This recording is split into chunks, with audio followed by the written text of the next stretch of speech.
Hello everyone, I am Zishan Ahmed. Again welcome you to our channel English with Sky Institute. आज की video के अंदर हम देखने जा रहे हैं बहुत ही अमेजिंग और बहुत ही इंटरेस्टिंग चैप्टर 10th क्लास के अंदर हमें जो दिया गया है from the diary of Anne Frank. 4th lesson है ये हमारा। इस लेसन के अंदर एक स्टोरी बताई गई है एना फ्रैंक के बारे में, जो कि जर्मन जूइश गर्ल थी। ठीक है, वो यहूदी थी और जर्मन में रहा करती थी। लेकिन जब नाजीज पावर में आते हैं, जब वर्ल्ड वार सेकेंड छिड़ता है 1942 के बाद, तो तब क्या होता है कि जो एना फ्रैंक थी वो मात्र 15 साल की थी, और जब वो 13 साल की थी तो उन्हें एक डायरी गिफ्ट करी जाती है उनके बर्थडे वाले दिन। जब वो 15 साल की होती है तो तब तक वो अपनी डायरी लिखती है। जब नाजीज पावर में आते हैं तो वो लोग एम्स्टरडेम चले जाते हैं, नीदरलैंड के अंदर रहते हैं। लेकिन उसके बाद में नीदरलैंड के ऊपर भी कब्जा हो जाता है। फिर वो लोग क्या करते हैं कि उनके पापा के ऑफिस में छुपे होते हैं। फिर उनके पापा के ऑफिस में छुपे होते हैं। फिर उसके बाद में 2 साल तक छुपने के बाद में उन्हें पकड़ लिया जाता है। फिर उनको कंसंट्रेशन कैंप के अंदर डाल दिया जाता है। वहां पर उन्हें बहुत ही बुरा ट्रीटमेंट दिया जा रहा था। और एना फ्रैंक हमारी मात्र 15 साल की थी जब उनकी डेथ हो जाती है। और ये जो डायरी थी, उनके पूरी फैमिली के अंदर एक ही सर्वाइवर थे, उनके पापा ओटो फ्रैंक। तो उनके पास में डायरी उनको मिलती है। तो वो डायरी को लेकर जाते हैं और वो पढ़ते हैं डायरी को, तो उन्हें बहुत अच्छा लगता है। वो सोचते हैं कि इसे पब्लिश करना चाहिए, तो फिर इसे वो इंग्लिश में पब्लिश कराने की बहुत कोशिश करते हैं। और फाइनली वो पब्लिश भी हो जाती है और उसका नाम रहता है the diary of a young girl. तो चलिए आज इसी के बारे में हम पढ़ने जा रहे हैं, the diary of a young girl. तो सबसे पहले बिफोर यू रीड को अच्छे से पढ़ेंगे, क्योंकि इसको क्लियर करना बहुत ज़्यादा जरूरी है। ठीक है, लेसन तो आ ही जाएगा हमें, बाकी बिफोर यू रीड बहुत ज़्यादा अच्छे से समझना है। तो चलिए शुरू करते हैं। From the diary of Anne Frank, before you read. Annelies Marie Anne Frank 12 June 1929। तो इसको नोट डाउन करना हमें कि 12 जून 1929 में इनका जन्म हुआ था। फरवरी मार्च 1945 was a German born Jewish girl, यानी 1945 की बात हो रही है, जो एक German Jewish girl who wrote while in hiding in her family and 4 friends in Amsterdam during the German occupation of the Netherlands in the World War II। और ये लोग कहाँ हैं अभी? नीदरलैंड के अंदर, एम्स्टरडेम के अंदर छुपे हुए। एम्स्टरडेम क्या है? ये है कैपिटल ऑफ नीदरलैंड, यानी राजधानी है नीदरलैंड की। तो वहाँ पर छुपे हुए हैं ये लोग, और वहाँ पर ये 2 साल के अंदर एक डायरी लिखती है। ठीक है, तो यही वो डायरी है, इसको हम पढ़ेंगे आगे।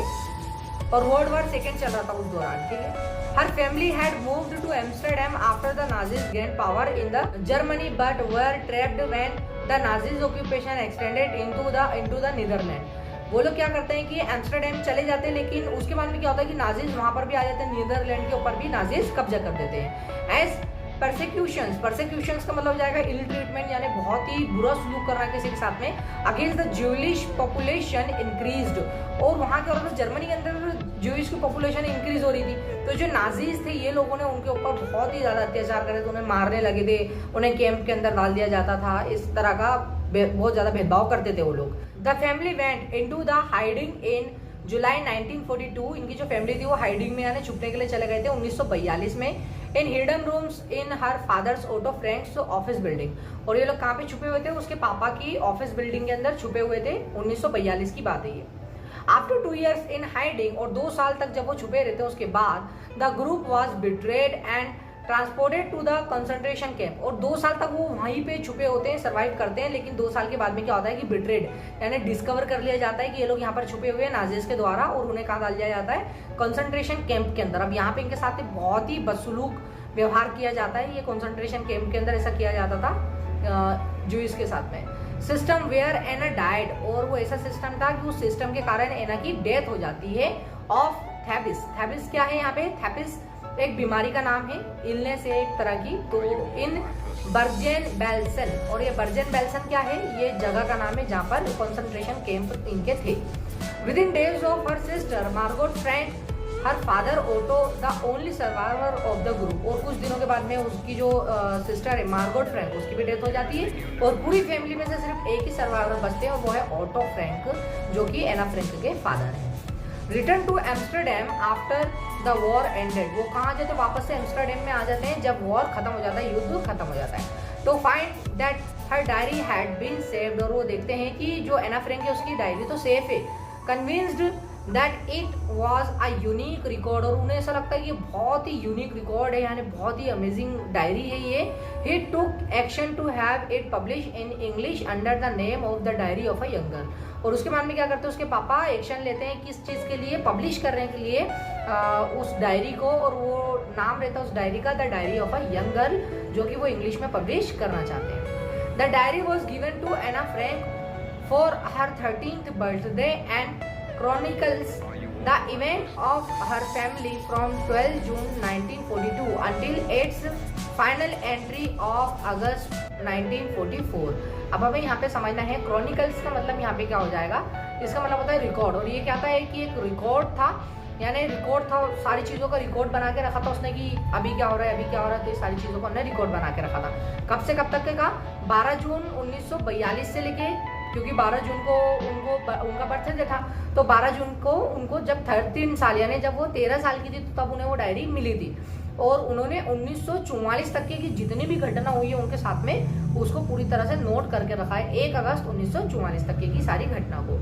It was eventually translated from its original Dutch into many languages, यानी जो ओरिजिनल लैंग्वेज में लिखा था उसके बाद में बहुत सारी लैंग्वेज में उसको ट्रांसलेट किया गया, and became one of the world's most widely read books, और वो बहुत ज्यादा पढ़ी जाने वाली बुक बन गई थी पूरी दुनिया के अंदर। There have also been several films, television and theatrical productions and even a opera based on the diary. Opera का मतलब होता है ड्रामा, यानी उसके ऊपर बहुत सारी फिल्म्स भी बनी है, टेलीविजन भी बने हैं, ठीक है। उसके बाद में एक उसके ऊपर क्या बना है, ओपेरा, ओपेरा का मतलब होता है ड्रामा भी बना है।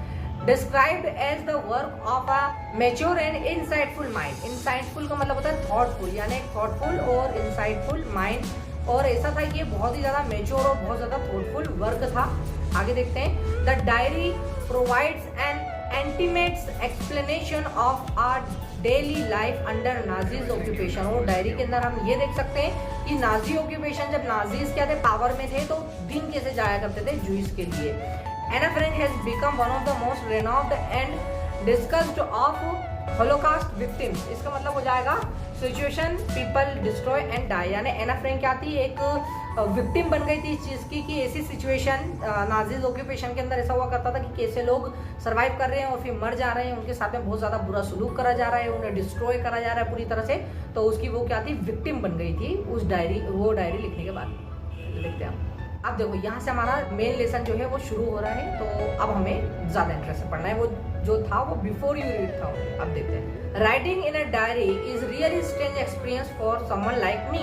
अब एना फ्रैंक बोलती है, यहाँ से हमारा मेन लेसन स्टार्ट हुआ है। एना फ्रैंक बोलती है कि डायरी लिखना मेरे जैसे व्यक्ति के लिए बहुत ज़्यादा अजीब एक्सपीरियंस है, not only because I have never written anything, इसलिए नहीं कि मैंने अभी तक की कुछ लिखा नहीं है, but also because it seems to me that later on neither I nor anyone else will be interested in the musings of the 13-year-old school girl। यानी कोई भी इंटरेस्टेड नहीं होगा, उसको ऐसा लगता था कि 13 साल की बच्ची के लिए ना मैं इंटरेस्टेड होंगी ना कोई और इंटरेस्टेड होगा कि उसके थ्रोट को पढ़े जो 13 साल की बच्ची है, इस प्रकार से वो सोच रही है। Oh well, it doesn't matter। और फिर बोलते कि नहीं, इससे कोई फर्क नहीं पड़ता। I feel like writing and I have an even greater need to get all kinds of thing of my chest. अब वो यहाँ बोलते हैं कि मेरा मन हो रहा है लिखने का और वो मैं लिखूंगी, क्योंकि इससे क्या होता है कि मेरा बोझ हल्का होता है। आगे देखते हैं हम, paper has more potential than people. अब वो ये बात बोल रहे कि जो पेपर है उसके अंदर ज्यादा पोटेंशियल होती है पीपल के द्वारा। कितनी बड़ी बात बोल दी उन्होंने, 13 साल की वो। I thought of this saying on one of those days when I was feeling a little depressed and was sitting at home with my chin in my hands। अब वो यहाँ पे बोलते हैं कि मैंने ऐसा इसलिए कहा कि पेपर के अंदर ज़्यादा पोटेंशियल होता है पीपल के द्वारा, क्योंकि मैं कुछ समय पहले बहुत ज़्यादा टेंशन में थी, बहुत ज़्यादा डिप्रेशन में थी। ठीक है, आगे देखते हैं, bored and listless wondering whether to say in और गो आउट। और मतलब इस प्रकार से कि बाहर जाना अंदर आना, मतलब ऐसा कुछ कर रही थी, कुल मिला के डिस्टर्ब थी वो। I finally stayed where I was brooding का मतलब होता है डीप थॉट, और मैं क्या है बहुत ज्यादा डीप थॉट कर रही थी, सोच रही थी। Yes, paper does have more potential and since I am not planning to let anyone else read this stiff back notebook grandly referred to as a diary. अब वो बोलते हैं कि ये जो मेरे पास में बुक है इसको मैं एक डायरी के जैसे लिखूंगी, ठीक है, लेकिन मैं इसमें एक डायरी के जैसे चीज़ें नहीं लिखूंगी जैसे लोग लिखते हैं।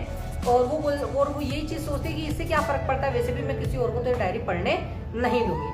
Unless I should even find to a real friend, और जब तक नहीं पढ़ने दूंगी तब तक कि मुझे एक कोई अच्छा दोस्त ना मिल जाए, यानी अभी इनका कोई भी फ्रेंड नहीं है। It probably won't make a bit of difference, और इससे कोई फर्क नहीं पड़ेगा।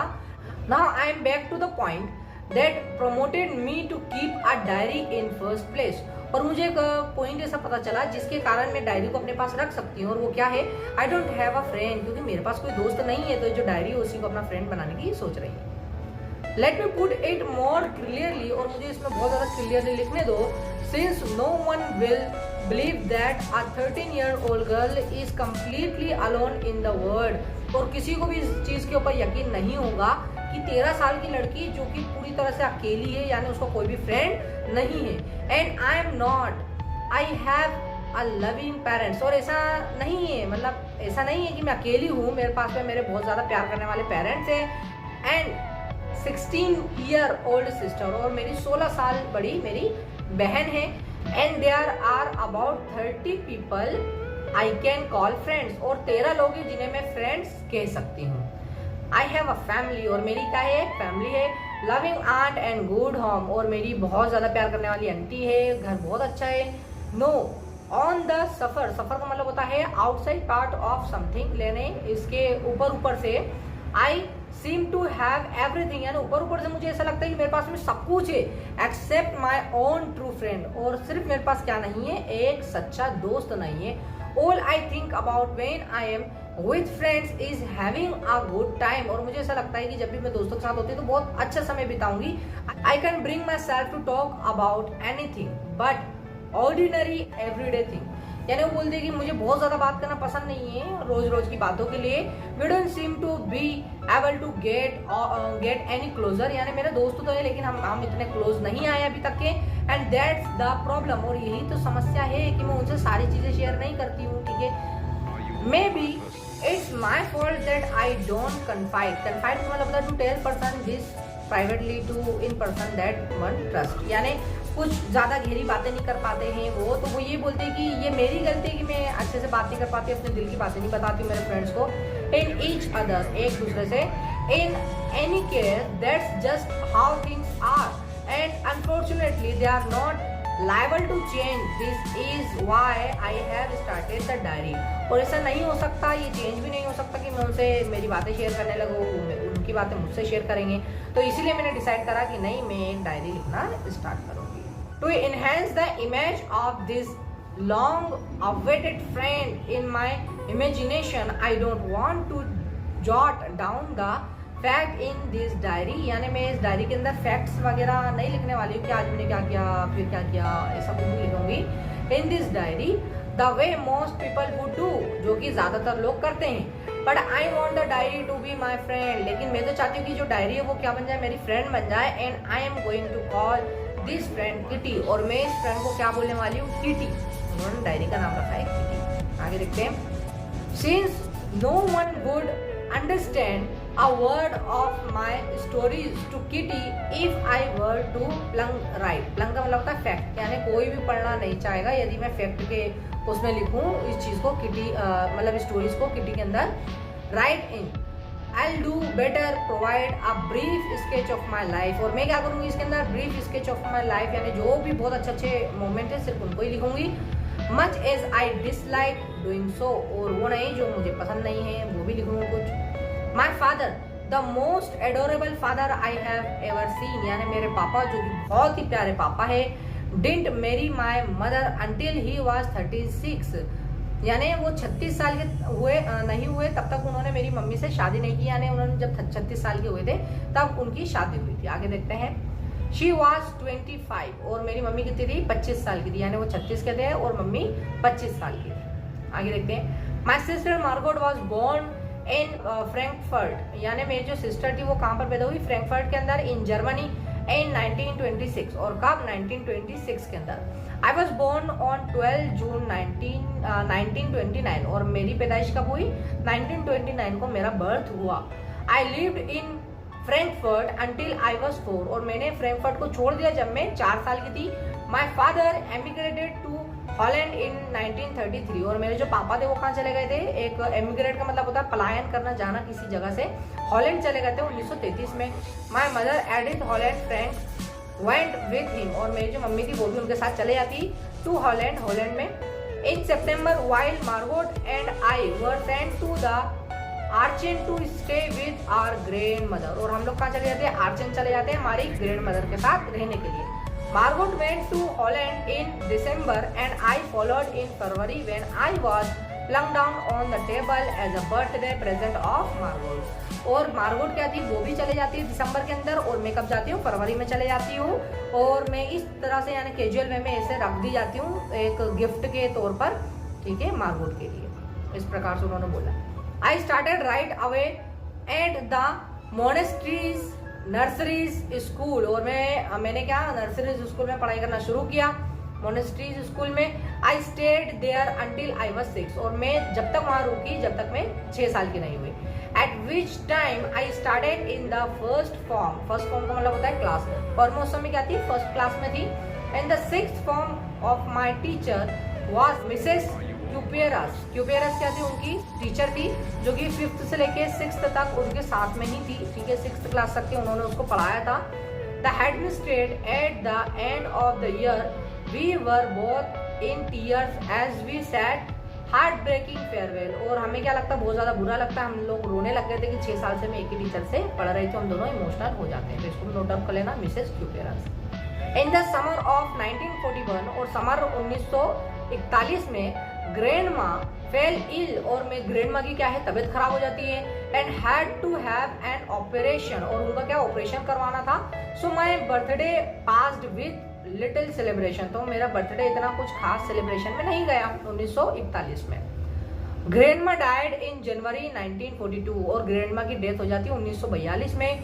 No one knows how often I think of her and still love her और किसी को नहीं मालूम कि मैं उन्हें कितनी याद करती हूँ, मैं उनसे कितना ज्यादा प्यार करती हूँ।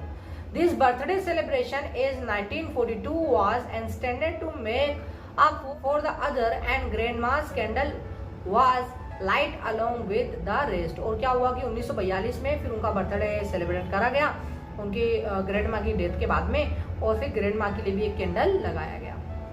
The 4 of us are still doing well। अब 4 of us यानी कौन कौन है, एना फ्रैंक के उनके फादर है, उनके मदर है और एक उनकी सिस्टर है जो क्या है 16 साल की है। आगे देखते हैं। And that brings me to the present date on 20 June 1942 और उस चीज ने मुझे क्या उसके बाद में ले आया जून 20 1942 को।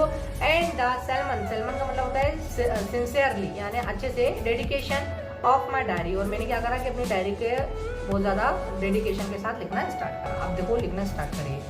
डियरेस्ट किटी, अब उसके अंदर वो लिख रही है डियरेस्ट किटी, प्यारी किटी। सैटरडे उन्होंने डेट डाली है 20 जून 1942 को, डायरी लिखना स्टार्ट करता है, इसको भी नोट डाउन करना है। Our entire class is quaking in its boots. Quaking in boots का मतलब होता है shaking with fear and nervous, यानी हमारी पूरी क्लास क्या है कि बहुत ज्यादा नर्वस है, बहुत ज्यादा टेंशन में है।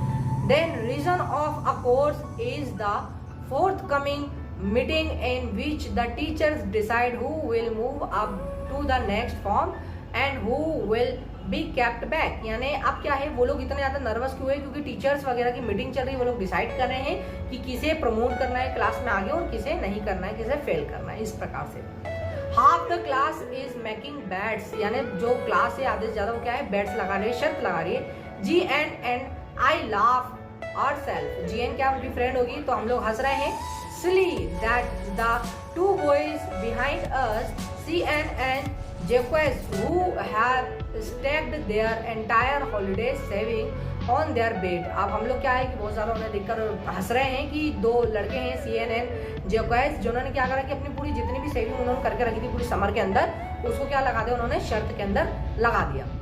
From morning to night it's you are going to pass no I am not, yes you are, no I am not. और उनका क्या चल रहा है कि बस यही चल रहा है कि तुम पास हो जाओगे, नहीं मैं नहीं, तुम पास हो जाओगे, नहीं मैं नहीं, तुम पास हो जाओगे। इस प्रकार से वो लोग कर रहे हैं। इवन जी एज प्लीडेड, प्लीडेड का मतलब होता है रिक्वेस्ट, उन्होंने रिक्वेस्ट करा ग्लेंसली एंड माई एंग्री आउटबर्स्ट। और हम लोग क्या उनके ऊपर गुस्सा हो गए, तुम लोग क्या लगा के रखो ये सब। इस प्रकार से वो लोग बोल रहे हैं, एंगर आना, गुस्सा आना। कांट काम देम डाउन, और हम उन्हें शांत नहीं करा पाए। इफ यू आस्क मी, यदि आप मुझसे पूछो, there are so many dummies, यानी बहुत सारे डमीज है, स्टूपिड पीपल है, that about a quarter of the class should be kept back. और आधे से ज्यादा क्लास को क्या करना चाहिए कि बैक ही करवाना चाहिए, क्योंकि इतने सारे डमीज है, यानी इतनों को नहीं आता है। But the teachers are the most unpredictable creature on the earth. लेकिन जो टीचर्स है वो क्या है, अनप्रिडिक्टेबल क्रिएचर है अर्थ के ऊपर, उनका वो भी प्रिडिक्शन नहीं कर सकता हूँ कि वो क्या डिसीजन लेंगे। आई am not so worried about my girlfriends and my self, यानी मैं, मेरी जितनी भी फीमेल फ्रेंड्स है और मेरे लिए मुझे टेंशन नहीं हो रही, वी विल मेक इट, और हम पास हो जाएंगे, उसे ऐसा लगता है। The only subject I am not sure about is math, और सिर्फ एक ही सब्जेक्ट जिसके बारे में मैं श्योर नहीं, और वो क्या है, मैथ है। Anyway all we can do is wait, लेकिन हम क्या कर सकते हैं, सिर्फ इंतजार कर सकते हैं। Until then we keep telling each other not to lose heart, और हम एक दूसरे को क्या समझा रहे हैं कि उम्मीद मत हारो, आशा मत खो, इस प्रकार से एक दूसरे को समझा रहे हैं। I get along pretty well with all my teachers, यानी मेरी सारे टीचर्स के साथ में अच्छी बनती थी, बहुत ज्यादा अच्छे थे सब। There are 9 of them, और 9 थे मेरे टीचर, जिनमें से मेरी सबसे बनती थी 7 men and 2 women, और 7 men थे उसके अंदर और 2 women थे।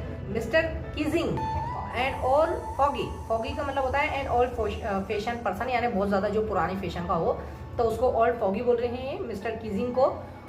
हु टीचेस मैथ, जो कि मैथ पढ़ाते हैं, was annoyed with me for ages because I talk so much, और वो मेरे से बहुत ज्यादा परेशान थे क्योंकि मैं बहुत ज्यादा बातें करती हूँ। After several warnings he assigned me extra homework and essays on the subject a chatterbox, और बहुत ज्यादा ही वार्निंग देने के बाद कि बेटा बात मत करो, बात मत करो, बात मत करो, उसके बाद वो क्या करते हैं कि मुझे होमवर्क दे देते हैं बहुत सारा, और एक ऐसे लिखने का बोलते हैं चैटर बॉक्स के ऊपर, यानी बक बक करने वाले पर्सन। आगे देखते हैं। A chatterbox, what can you write about that, एक चैटर बॉक्स, उसके बारे में आप क्या लिख सकते हो।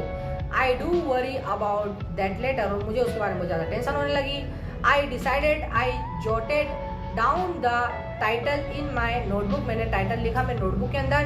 Talked it in my bag and try to keep quiet, और मैंने क्या करा, उसको रख दिया और चुपचाप रही मैं कुछ देर तक के। That evening after I had finished the rest of my homework, यानी जब मैंने आधे से ज्यादा मेरा होमवर्क खत्म कर लिया था, the note about the essay caught my eyes. I began thinking about the subject while chewing the tip of my fountain pen, यानी मैं फाउंटेन पेन के साथ चबाते चबाते सोच रही हूँ वही ऐसे के बारे में। Anyone could ramble on का मतलब होता है talk और write aimlessly for long, यानी कोई भी बहुत ज्यादा बोल सकता है, लिख सकता है, and leave big spaces between the words, और बहुत सारे स्पेसेस छोड़ सकता है अपने वर्ड्स के बीच में।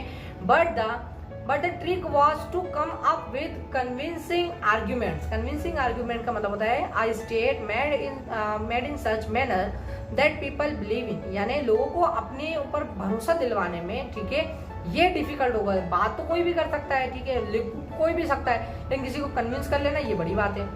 To prove that necessary of talking, यानी ऐसा कि बात करना जरूरी है, इसको प्रूव करना।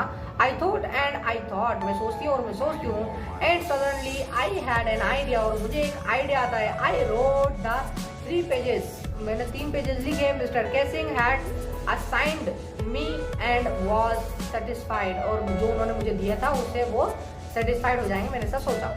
आई argued that talking is a student's trait, student का कैरेक्टर होता है टॉक करना, मैंने ऐसा आर्ग्यू करा, मैंने उन्हें बोला। And that I would do my best to keep it under control, और मैं इसे बंद तो नहीं कर सकती, लेकिन मैं इसे कंट्रोल करने की कोशिश करूंगी। But that I would never be able to cure myself, लेकिन मैं अपना इलाज नहीं कर पाऊंगी of the habit since my mother talked as much as I did, if not more, and that there is not much you can do about inherited traits, यानी वो ऐसा बोलती है inherited traits का मतलब यहाँ पे होता है कि जो माता पिता से हमें चीजें मिली होती है, ठीक है, तो वही चीज़ के बारे में बात करें कि मेरी मम्मी बहुत ज़्यादा बातें करती है, तो इसी कारण मैं भी बातें करती हूँ और इसका तो हम कुछ नहीं कर सकते हैं, इस प्रकार से बोलते हैं। Mister Keesing had a good laugh at my arguments, और जो मिस्टर केसिंग थे वो बहुत ज़्यादा हंसने लगे जब मैंने उन्हें बताया तो। But when I proceeded to talk my way through, लेकिन जब मैंने बात करना शुरू करा मेरे अंदाज में, the next lesson he assigned me a second essay, उसके बाद में उन्होंने मुझे वापस एक और एसे दे दिया। This time it was suppose to be an incorrigible, incorrigible का मतलब होता है something that can not be controlled, usually a bad quality, यानी ऐसी बुरी आदतें जिन्हें हम कंट्रोल नहीं कर सकते, उसके बारे में ऐसे लिखने के बाद वो दे दिया वापस से। चैटर बॉक्स आई हैडंट ईट इन, यानी वो बोलते कि मैंने उसके अंदर तो सब लगा दिया। Mister Keesing had nothing to complain about 4 to whole lesson, यानी 2 लेसन के अंदर उन्हें कुछ भी कंप्लेन करने की जरूरत नहीं थी। However, during the third lesson, लेकिन जब वो थर्ड लेसन पढ़ा रहे थे, Hild finally had enough and a Frank as punished for talking in class, write an essay, indeed quack quack quack said mistress Chatterbox। अब उसके बाद में वो क्या करते हैं कि 1 लेसन 2 लेसन तो वो कुछ नहीं बोलते हैं, उसके बाद में भी वो बात करना बंद ही नहीं करती है, करते रहती है। तो वो बोलते हैं कि आप तुम्हें क्या करना है, चुप हो जाओ एना फ्रैंक, और तुम्हें मैं पनिशमेंट के तौर पे quack quack quack said mistress chatterbox, और इसके ऊपर आपको इसे लिख के लाना है, यानी एक तरह से उसके ऊपर लिख के लाना है उसको, ऐसा बोल दिया उन्होंने। अब देखते हैं आगे क्या होता है। The class roared I had to laugh too, यानी पूरी क्लास क्या है, हंसने लगी और मुझे भी हंसना पड़ा। थर्ड आई एक्रेली एग्जिस्टेड माई इंजीन्यूटी, इंजीन्यूटी का मतलब होता है ओरिजिनल एंड इन्वेंटिवमेंट्स, यानी मैंने बहुत ज्यादा ही जितना मेरा दिमाग था वो लगा देता on the topic of chatter box, यानी चैटर बॉक्स जो मुझे टॉपिक मिला गया था उसके ऊपर मैंने पूरे जितने मेरे थॉट्स सब डाल दिए थे।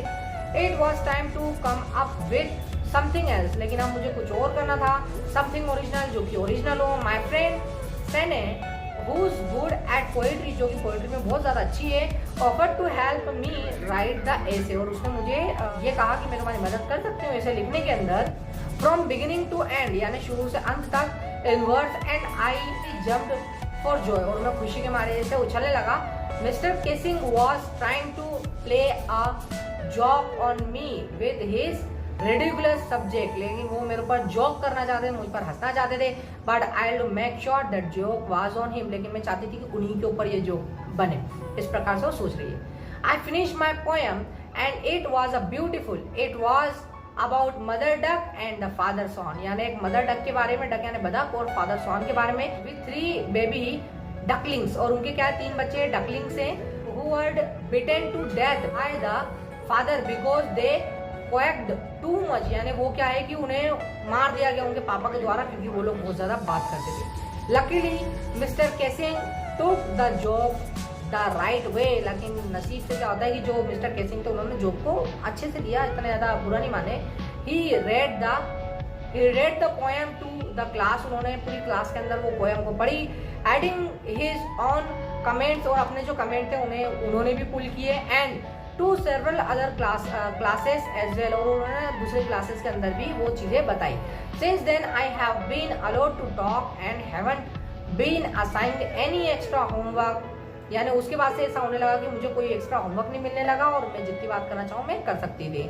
ऑन द कॉन्ट्ररी, यानी उसके अपोजिट, उसके विपरीत, mister Keesing always making jokes this days, और क्या होने लगा कि जो मिस्टर केसिंग थे वो भी जॉक्स वगैरह करने लगे क्लास के दौरान। योर एन, और उसने अपनी जो डायरी है उसको लिखकर यहाँ पे एंड कर दिया। बहुत ही अमेजिंग और बहुत ही ब्यूटीफुल लेसन था ये। I hope you like the lesson.